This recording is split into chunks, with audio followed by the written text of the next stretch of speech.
Alô pessoal, bom dia. Vou fazer aqui um pequeno vídeo a respeito do princípio fotoelétrico da luz para facilitar ali a nossa apresentação do trabalho, tá? Então deixa eu só colocar aqui rapidamente. Ok. Então o trabalho aqui é o efeito fotoelétrico da luz, tá? Esse é um dos trabalhos mais importantes que tem dentro da física quântica, da mecânica quântica. Porque ele tem uma aplicabilidade muito grande dentro do nosso dia a dia, principalmente hoje, com a utilização das placas fotoelétricas da luz, geração de energia elétrica limpa. Mas antes de falar sobre o efeito fotoelétrico da luz, é necessário que a gente fale um pouquinho a respeito da teoria quântica. E aí eu dividi essa apresentação em 5 partes. A primeira parte vai falar sobre a teoria quântica do slide 2 até o Rutherford, que é o slide 6. E depois eu vou falando sequencialmente as outras 4 partes. Então vamos falar aqui sobre a teoria quântica, né? Também conhecida como mecânica quântica ou física quântica. No século passado, ainda existiam grandes dúvidas a respeito de fenômenos físicos que não poderiam ser explicados utilizando simplesmente a mecânica clássica de Newton. Então a gente pode deduzir a partir daí que a mecânica clássica de Newton é uma mecânica para sistemas macroscópicos, ou seja, para grandes corpos que tem como ponto referencial a Terra. Então Newton procurou explicar todos os fenômenos utilizando as suas 3 leis. A lei da inércia, que é uma lei que fala sobre movimento, então o corpo pode ficar parado em movimento retilíneo e uniforme. A segunda lei, que é o princípio fundamental, que ele explica matematicamente como é essa relação entre a força aplicada e a massa do corpo. E a terceira lei de Newton, que é o princípio da ação e reação. Newton ainda apresenta uma quarta lei, que é a lei relacionada aos corpos celestes, onde ele explica que a força entre dois corpos celestes está relacionada com a massa de cada planeta. Lembrando que os físicos naquela época eles tinham trabalhos já dentro da área da mecânica, como é o caso de Newton, da luz, ótica geométrica. Newton também falou bastante sobre a decomposição da luz, formação da luz visível. Ele tinha uma ideia a respeito da luz e também tinha um trabalho, todos tinham um trabalho dentro da gravitação universal, e Newton não era diferente disso. Ele estabeleceu a quarta lei de Newton, que a gente conhece dentro da eletricidade como a lei de Coulomb, que é aquela que diz que a força elétrica é diretamente proporcional ao produto das cargas e inversamente proporcional ao quadrado da distância. Mas o foco principal da teoria quântica ou da física quântica é os sistemas microscópicos, ou seja, a física clássica não conseguia explicar como ocorria a interação entre os elétrons, os prótons e a formação de luz. Então daí começa então a surgir a teoria quântica. A justificativa disso, do surgimento da teoria quântica, é que os princípios da quantização de energia proposta por Albert Einstein, por Max Planck, e as observações experimentais do aspecto atômico dos elementos mostravam que as leis de Newton não produziam resultados corretos quando aplicadas a sistemas muito pequenos, como as moléculas.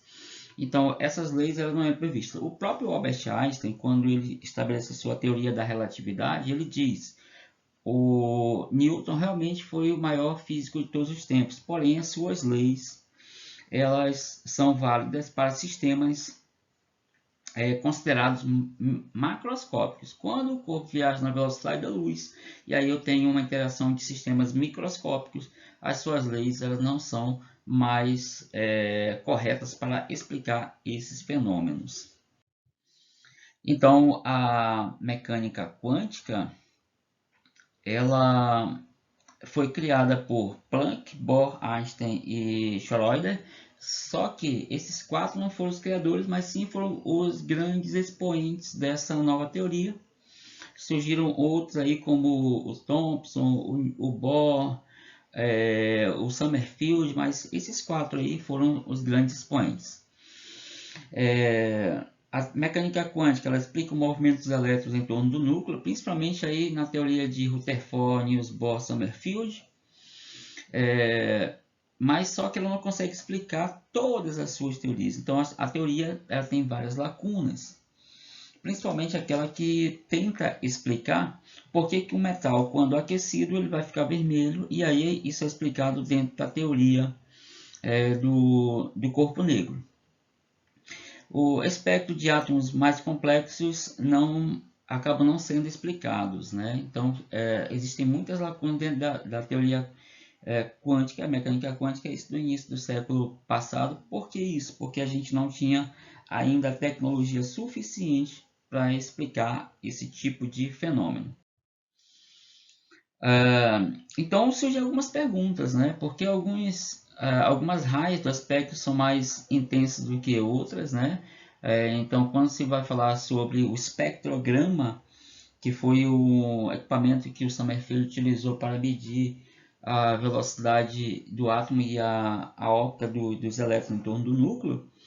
Então, o espectrograma que é bem visível, como se fosse as linhas do arco-íris. Então, quando a luz passa por um prisma e forma as cores do arco-íris, como aquela capa do Pink Floyd, que tem um prisma, e nesse prisma as luzes são decompostas da vermelha até o violeta. Então, por que existe essa variação de cores? Isso passou a ser explicado através da frequência da luz visível, que foi um pouco depois explicado.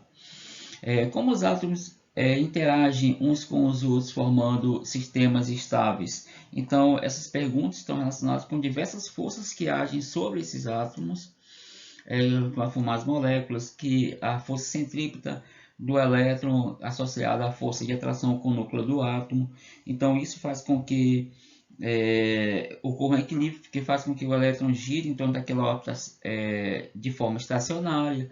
Então, teriam vários aspectos a serem investigados e estudados pela física moderna naquela época. Então, o Rutherford passou a ser um grande expoente dentro da mecânica quântica, porque em 1911 ele propôs o modelo atômico no qual os elétrons circulavam em núcleo com carga positiva, de forma análoga ao movimento dos planetas em torno do Sol. Então, ele descobre, isso vai ser explicado um pouquinho lá na frente, no próximo slide, ele descobre que o átomo é formado por núcleo e eletrosfera, diferentemente da ideia de Thomson, que falava que o átomo era uma bola, era uma esfera, onde existiam elétrons presos na sua estrutura, que foi baseado na teoria de Dalton, que falava que o átomo era uma esfera maciça, indivisível e indestrutível. E a teoria de Dalton foi baseada na teoria de Lavoisier, que dizia que no universo nada se perde, nada se cria, tudo se transforma. Então Dalton imaginava que para se transformar, o átomo ele teria que ter uma forma perfeita, e essa forma perfeita era a esfera. Então, Rutherford retira esse elétron do núcleo do átomo, na teoria de Thomson, e através desse experimento ele descobre que existe núcleo e eletrosfera. Muito bem. Aqui vem a sugestão 2 para a segunda apresentação, que vai falar da teoria de Bohr até o corpo negro.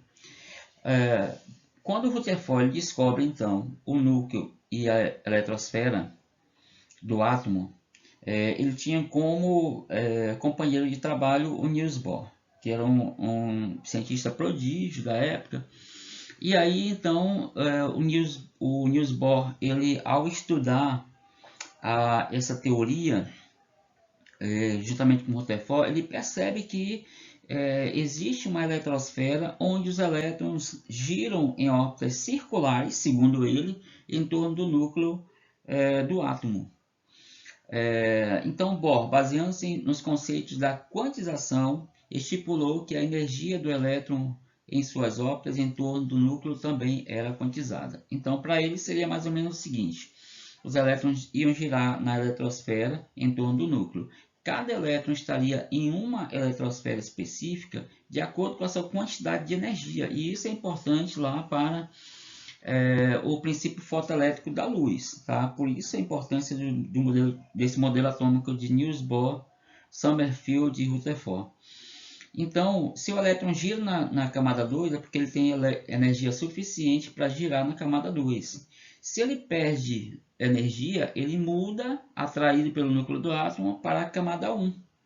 Se ele ganha energia, por exemplo, em forma de luz, a sua energia cinética aumenta, fazendo com que a força centrípeta aumente, ele se afasta do núcleo, mudando para a camada posterior. Então, se ele estava na 2, ele passa para 3. Depois, se ele continuar ganhando energia, passou para 4, até ele se libertar do átomo. Tá? Então, a teoria da quantização das camadas foi proposta por Rutherford. Só que por Bohr. Só que Niels Bohr estudou o hélio, e o hélio tinha uma única camada, por isso ele disse que as camadas eram circulares, porque a primeira camada é circular.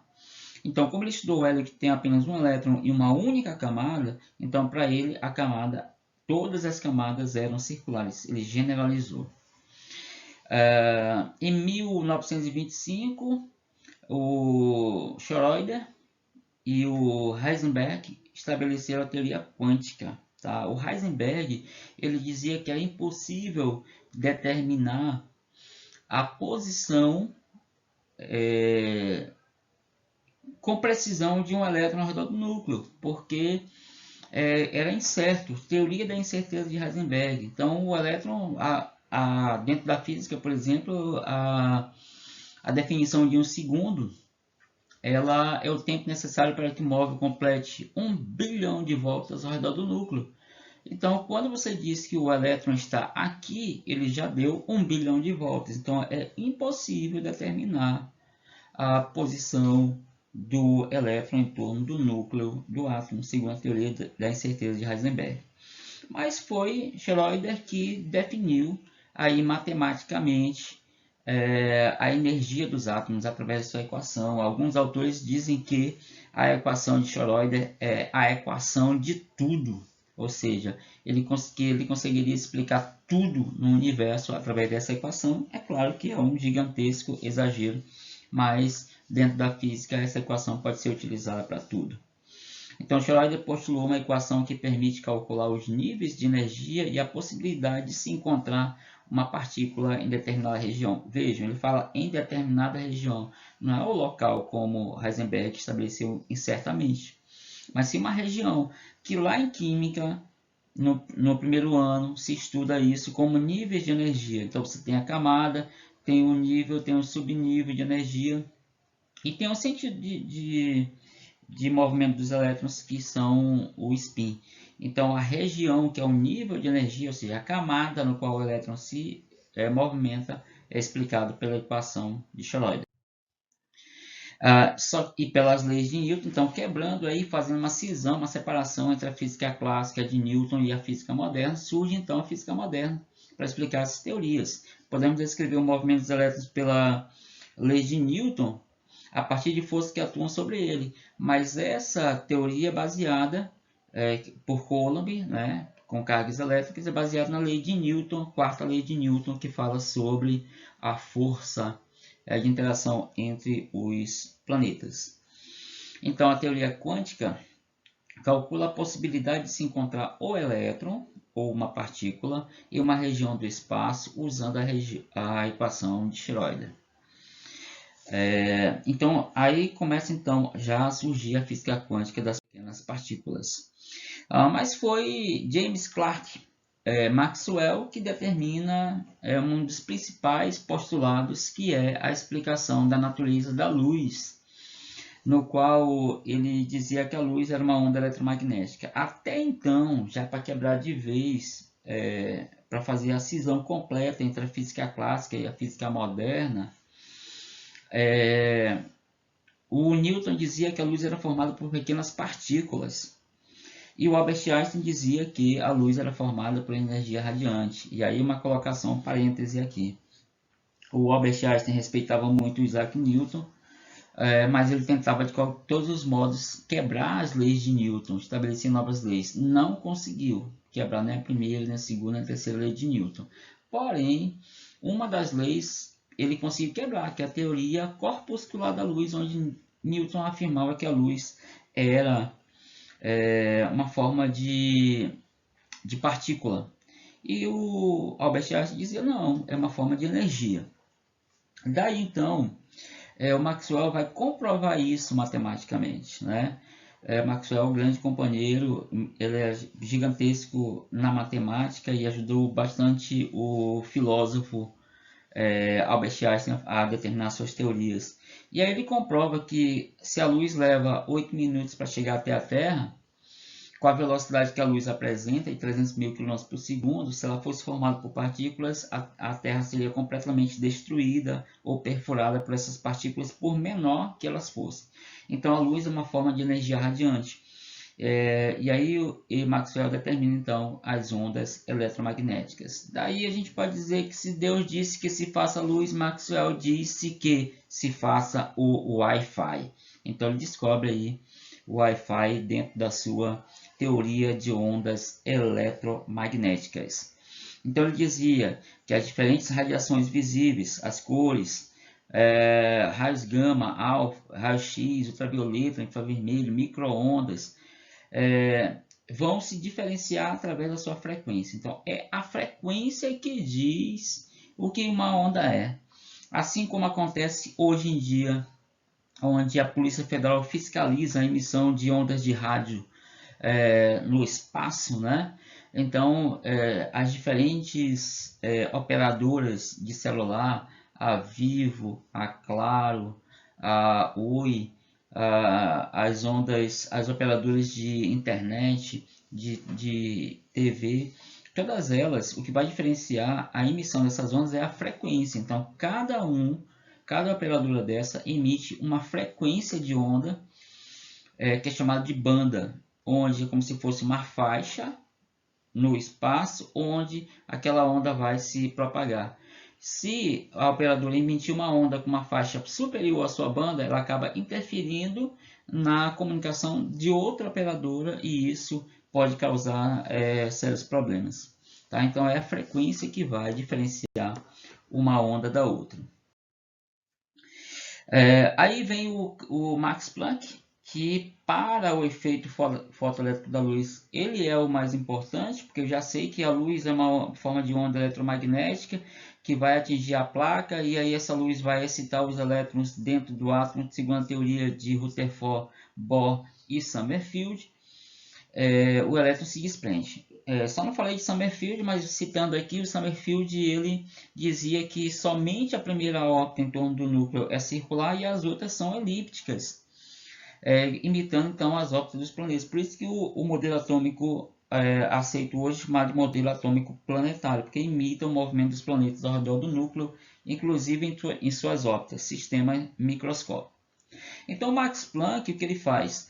Ele determina uma equação que mede a quantidade de energia que aquele elétron precisa ter para se desprender do átomo e virar eletricidade.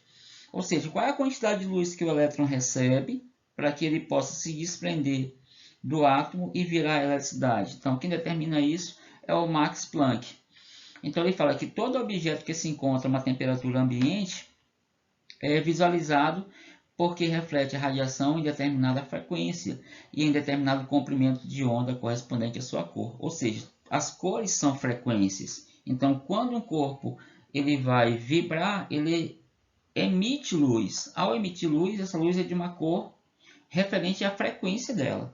Aumentando a frequência, altera-se a cor. Por exemplo, aí surge então daquelas primeiras teorias no qual existiam várias lacunas, ele acaba então preenchendo uma lacuna. Ele explica por que os metais, ao receberem calor de uma fonte, esse metal ele acaba ficando vermelho, rubro. Então vamos para a teoria da temperatura. O que é a temperatura? Medida da agitação das moléculas. Então, se as moléculas estiverem bem agitadas, aumenta a temperatura. Se não estiverem agitadas, diminui a temperatura. Então, quando você fornece calor para o metal, ele está em baixa temperatura, tem pouca vibração, ele tem uma cor. À medida que a temperatura vai aumentando, as moléculas vão vibrando cada vez mais, aí então a cor do metal vai se tornando cada vez mais próxima do vermelho. Então isso está associado à emissão de energia cinética para as partículas, é sistema microscópico, saindo da teoria de Newton, e faz com que o elétron vibre cada vez mais rápido, se tornando vermelho. Tá? Então, dentro da luz visível. E ele continua: no caso de objetos que estão a temperaturas altíssimas, eles não refletem alguma luz, o que incidiu sobre eles, e sim emitem luz própria de intensidade suficiente para serem visualizados. Então, o que vai acontecer aí? A partir de determinada temperatura, esse corpo ele está vibrando tão rápido que ele não mais recebe, aliás, que ele não mais emite a luz que ele está recebendo de fora, ele absorve tudo. Aí vamos então agora para a ótica geométrica. O que é um corpo negro? É o corpo que absorve todas as cores. Absorver todas as cores ficou preto. E o que é o corpo branco? É aquele que reflete todas as cores. Tá? Então, se esse corpo aí está absorvendo toda a luz que ele recebe, ele então vai ter o mesmo comportamento particular de um corpo negro. Então, ele passa a ser chamado de corpo negro, embora ele não fique negro. Essa que é a questão aí que confunde o nosso entendimento. Então, esse corpo negro ele não fica negro. Ah, mas então por que ele é chamado dessa forma? Porque ele absorve as cores do meio ambiente, como um corpo negro em baixa temperatura faz. Então, a gente nem vai entrar nesse aspecto porque já tem uma outra equipe aí que já falou sobre a questão do corpo negro. Então, Max Planck, ele vai citar aqui, ó, esse exemplo que eu estou colocando aqui para vocês. Vejam que o corpo, ao receber energia, ele vai variando a sua cor do vermelho até o violeta. Então, aqui diz assim, por exemplo, o ferro muda de cor à medida que a temperatura aumenta. Ele primeiro fica vermelho, absorvendo calor, como eu falei para vocês. Depois ele vai ficando amarelo, depois ele fica branco. E quando ele fica branco, ele vai apresentar ali uma cor, às vezes, próximo do violeta, que é aquele que tem uma maior frequência. Então, a mudança de cor do metal, que era uma pergunta que se fazia no início do século passado, é explicado através da sua frequência. E aí o corpo negro, como eu falei, é o corpo que vai absorver a radiação que incide sobre ele, embora ele não fique negro, mas o comportamento dele é a absorção, que na ótica, quando o corpo absorve luz, ele fica de cor preta, ele vai ficar um corpo negro. Aqui então a gente encerra o segundo ponto. Vamos ao terceiro ponto. Max Planck vai falar então sobre essa radiação. Aqui já entra um aspecto importante para o efeito fotoelétrico da luz, essa absorção de energia. Então a radiação absorvida ou emitida por um corpo aquecido não são de forma de ondas, mas por meio de pequenos pacotes de energia. Então, para Max Planck, e depois aceito por Albert Einstein, a energia que é enviada para o átomo, ele vai ser absorvido em pequenos pacotes de energia, tá? Que ele chamou de quantum. Esses pacotes de energia, ao serem absorvidos pelo elétron, faz com que ele gire mais rápido em torno do núcleo, mudando de camada, e ao mudar de camada ele pode se desprender daquele átomo, gerando então a energia elétrica. O quantum é uma unidade mínima e indivisível de energia, tá? É uma unidade definida de energia proporcional à frequência da radiação, tá? E que ele passa a chamar isso de fóton. Então, o que é o fóton? É a partícula, não a onda, né? A partícula que vai receber essa energia, e essa energia é chamada de fóton. Daí ele estabeleceu então a sua relação matemática. Ele fala que a energia do fóton vai ser diretamente proporcional a um número inteiro positivo, que vai variar, que seria, se fosse segundo o Niels Bohr, a camada 1, 2, 3, 4 e 5, uma constante que ele chama de constante de Planck, que é 6,62 10 elevado a menos 34 volts vezes segundos, e V, que é a velocidade e a frequência de radiação dessa luz, tá? Então, essa frequência de radiação é importante, porque então eu passo a determinar que a energia depende da frequência. Quanto maior a frequência, maior então será a energia emitida por esse átomo, tá? Então, a gente lá, no slide que eu vou mandar para vocês, eu vou mudar esse V daqui da fórmula por F de frequência, tá? Para ficar mais fácil o entendimento. Beleza, então vem aí o de Broglie, lá em 1923, e explica então o comportamento dessa partícula, dual dessa partícula. Ou seja, dois comportamentos. Então, já que surge essa teoria de Maxwell falando que a partícula pode, ao se desprender do átomo, virar onda, mas como é que eu vou explicar então a eletricidade, que não é onda, é partícula? Então, o de Broglie explica isso. A dualidade onda-partícula é uma propriedade inerente da natureza, tanto para partículas quanto para ondas.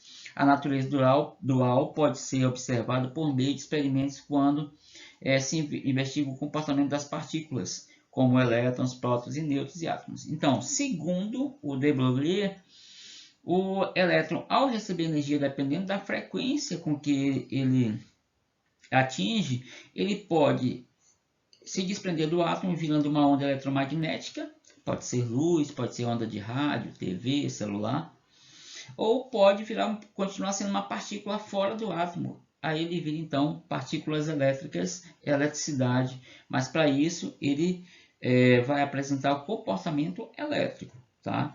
Então nesse caso aí vai virar uma partícula eletricidade, vai virar onda, pode ser luz.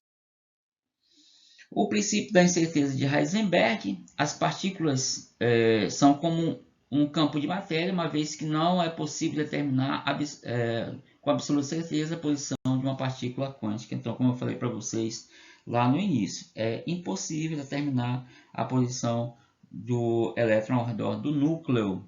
Todas as partículas são completamente caracterizadas por uma função de onda, função lá de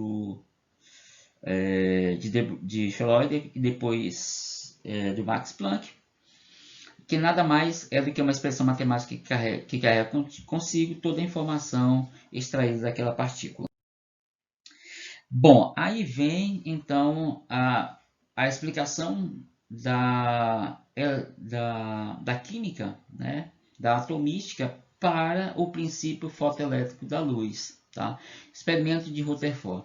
Então, o Rutherford ele pega aqui uma amostra de polônio, coloca dentro de uma caixa de chumbo, por uma abertura são emitidos, ele sabia que o polônio emitia partículas de radiação alfa. Tá? E aí essa partícula de radiação alfa é emitida contra uma lâmina de ouro fina, e aí ele percebeu algumas coisas importantes.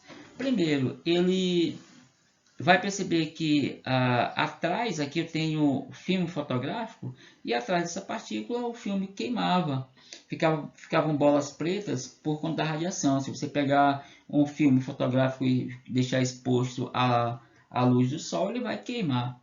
Aconteceu mesmo com essa radiação alfa.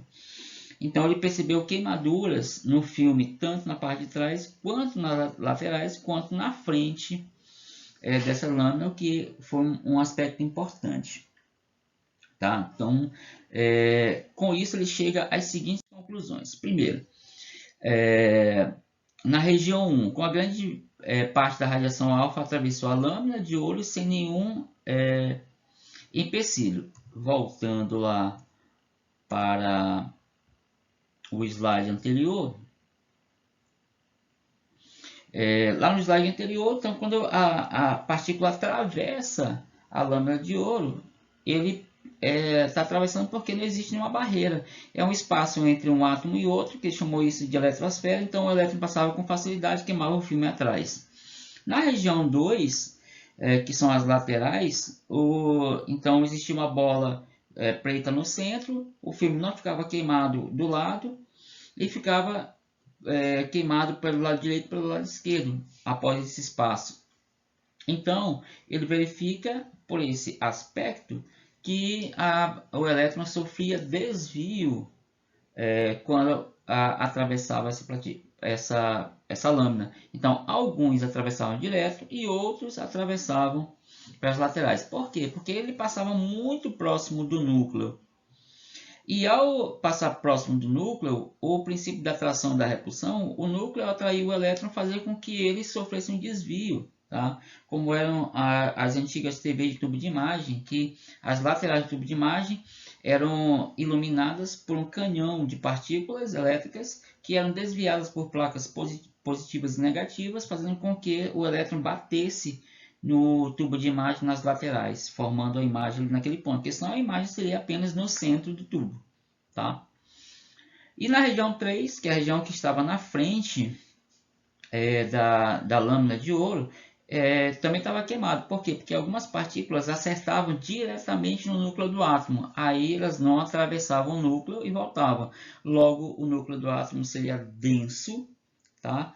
E positivo, pela região 2 é positivo, ele seria denso, ou seja, as partículas não atravessariam esse núcleo. Então, ele determina aí que o átomo ele é formado por núcleo e eletrosfera, e o núcleo é positivo e é denso.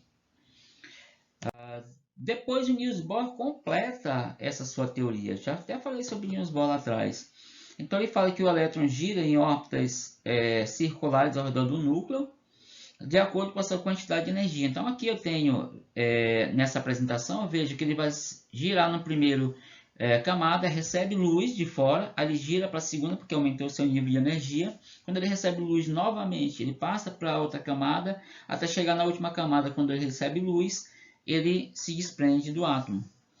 Então, cada camada dessa tem um nível de energia, tá? Para que ele possa circular, e de acordo com esse nível de energia, se ele recebe luz, o nível de energia aumenta a velocidade, aumenta a força centrípeta, aí ele se desprende do átomo. Aí vem o princípio lá do fotoelétrico. Ele se desprendeu por quê? Porque ele recebeu luz do sol, e aí o elétron girou mais rápido por conta dessa luz do sol, mudou de camada para a camada mais externa. Quando chegou na última camada, não tem mais camada para ele se desprende. Ao se desprender, ele vira o quê?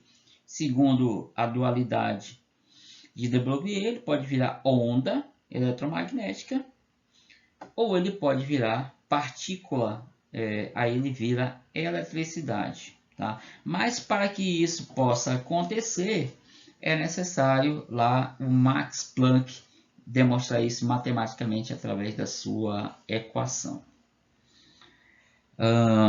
Então aqui a gente termina o terceiro ponto, né? E vamos ao quarto ponto da nossa apresentação. O efeito fotoelétrico da luz. O efeito fotoelétrico.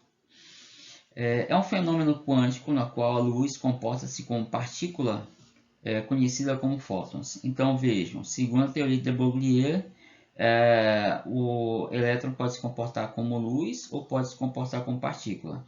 No efeito fotoelétrico, essa partícula ela recebe o nome de fótons, tá? Vai receber o nome de fótons, baseado naquela ideia de que quando o elétron ele recebe energia nos pacotes energéticos, então esses pacotes energéticos chamados inicialmente de quantum passou a ser chamado agora de fótons. Então considere na injeção de elétron na superfície de algum material iluminado que é exposto a uma forma luminosa com certa frequência. Então todo corpo que recebe luz ele pode gerar eletricidade, só que alguns materiais fazem isso com facilidade e outros fazem com pouca facilidade. O prêmio Nobel que foi ganho pelo Brasil por César Lattes, embora não tenha sido dado diretamente a ele, porque na época que o prêmio Nobel foi estabelecido para César Lattes, o prêmio era dado ao líder da equipe no qual ele fazia parte. Então ele fazia parte de uma equipe americana, então o prêmio Nobel foi para os Estados Unidos naquele ano, mas o prêmio Nobel foi dado pela descoberta de materiais que apresentavam facilidade expostos à luz de emitirem os fótons. Então eles descobriram lá outras partículas elétricas dentro desse processo e ganharam o prêmio Nobel. Foi o único prêmio Nobel no qual teve a participação de brasileiro, que foi o grande físico César Lattes, maior físico brasileiro de todos os tempos.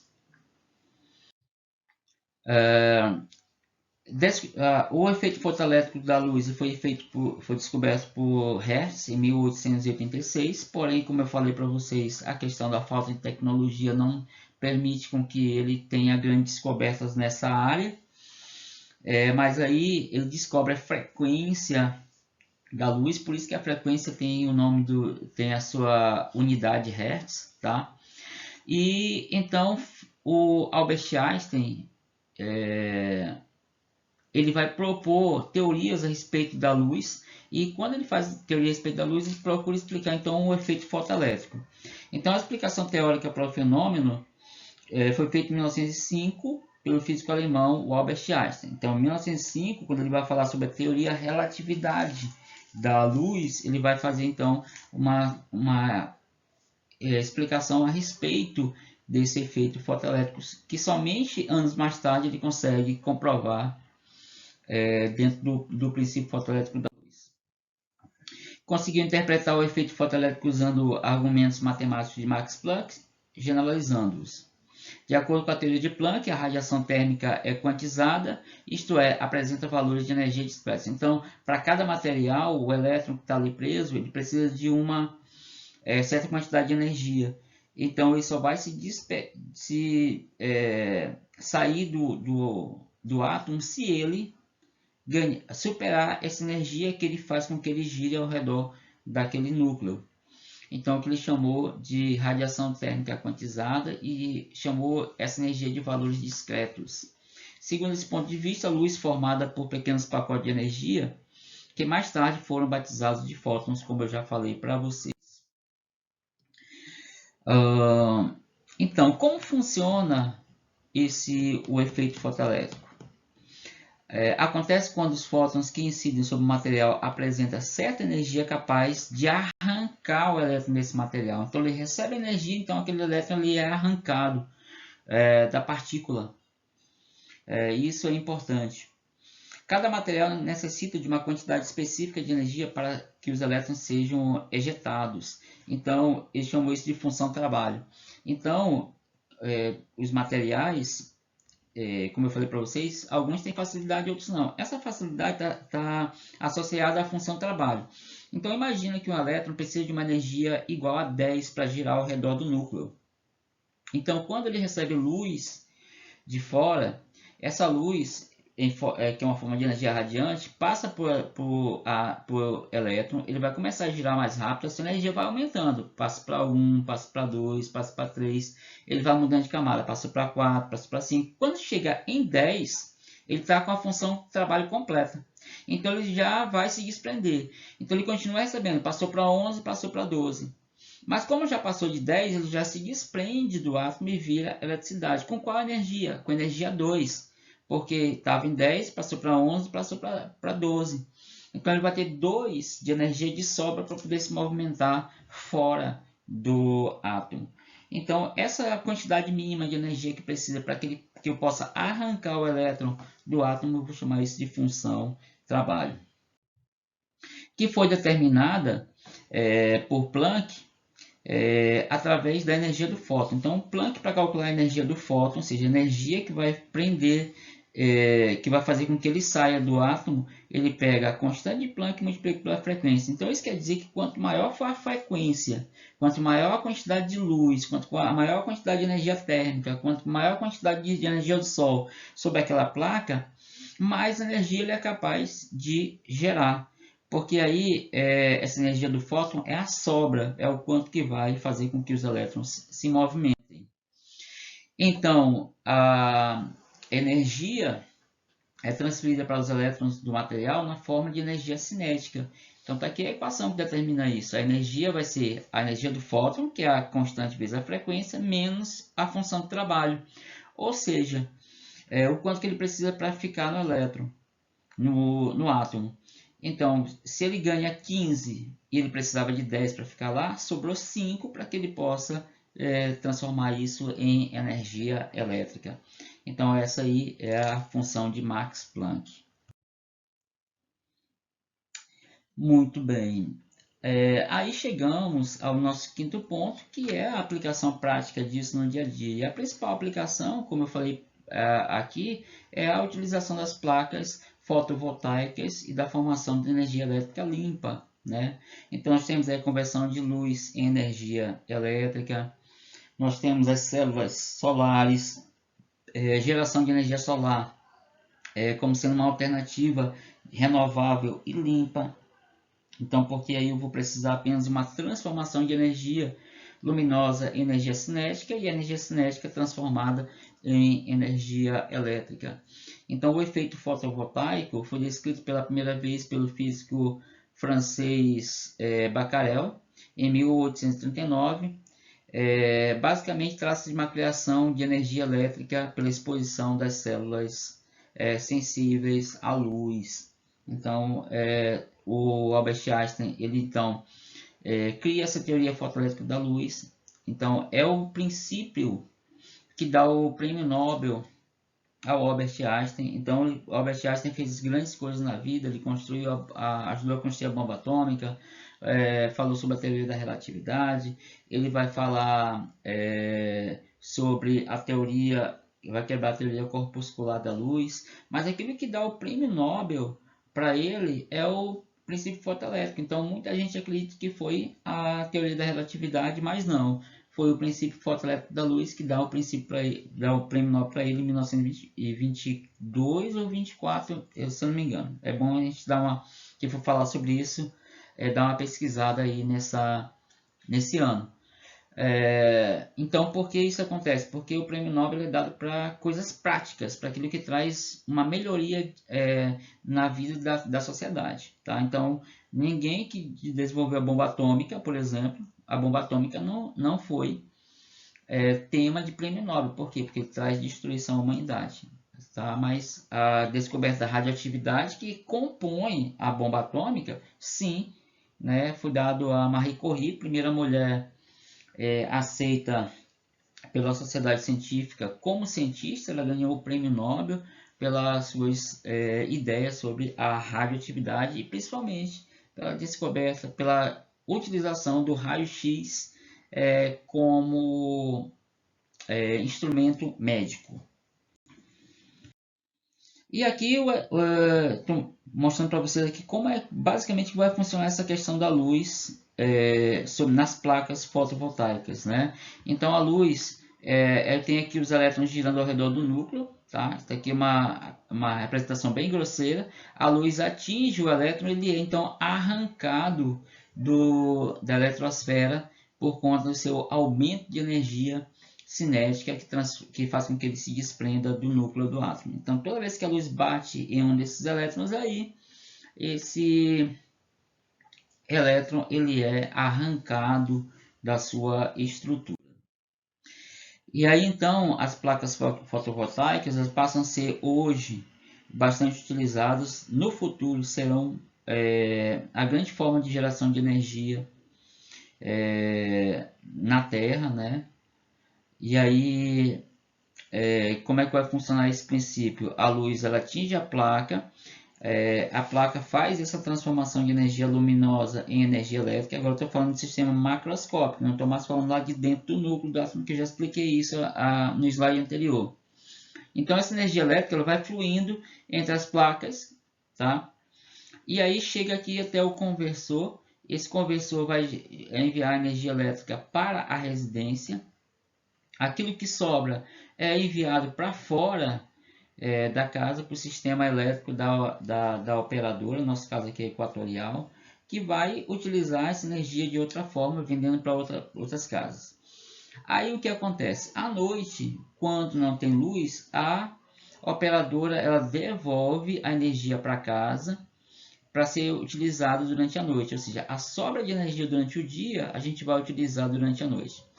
Nesse caso vai ter uma relação importante, se eu produzir mais energia durante o dia do que eu vou consumir à noite, isso vai me dar créditos na minha conta de energia elétrica, tá? Que eu posso utilizar depois. Ou se eu produzir menos energia durante o dia do que à noite, aí quando a operadora me devolver essa energia, ela vai me cobrar pela diferença da energia que eu estou consumindo. Então, se eu produzir 10 e à noite eu gasto 12, ela vai me cobrar esses 2 aí que é a diferença. Porém, se eu produzir 20 e à noite eu gasto 12, eu vou ter 8 de sobra para ser utilizado em forma de crédito nesse processo. E é bom aí, quem for apresentar por último essa parte aqui, indagar o professor, porque ele tem uma empresa no qual é instalado as placas fotovoltaicas, então ele pode dizer melhor como é que é essa relação aí entre essa geração de energia, ok? Então essa apresentação foi só para nortear vocês com relação à questão da apresentação do trabalho, cada um escolhe a sua parte e vamos seguir em frente.